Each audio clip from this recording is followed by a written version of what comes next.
Okey, Assalamualaikum Ustaz. Waalaikumsalam, Wan. Kadang saya selalu rasa takut dekat perkara yang belum terjadi. Apa amalan untuk buat saya tenang dan tawakal?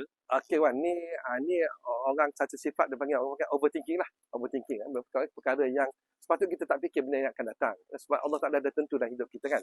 Allah Taala ada tentu dalam hidup kita, jadi sepatutnya. Tapi kalau Wan datang juga fikiran macam tu, sebab kita ni bukan boleh kawal fikiran kita. Jadi kita baca apa semua, hasbiyallahu la ilaha illa huwa. Hasbiyallahu la ilaha illa huwa. Sebanyak berapa kali? 100 kali. Kalau nak lebih lagi 313 kali. InsyaAllah kalau boleh Wan baca insya-Allah Allah Taala akan kurangkan overthinking tersebut. Kalau insya-Allah kalau boleh kita hindarkan semua overthinking yang terlalu kuat. Kadang-kadang orang overthinking ni dia mak kerja tak boleh.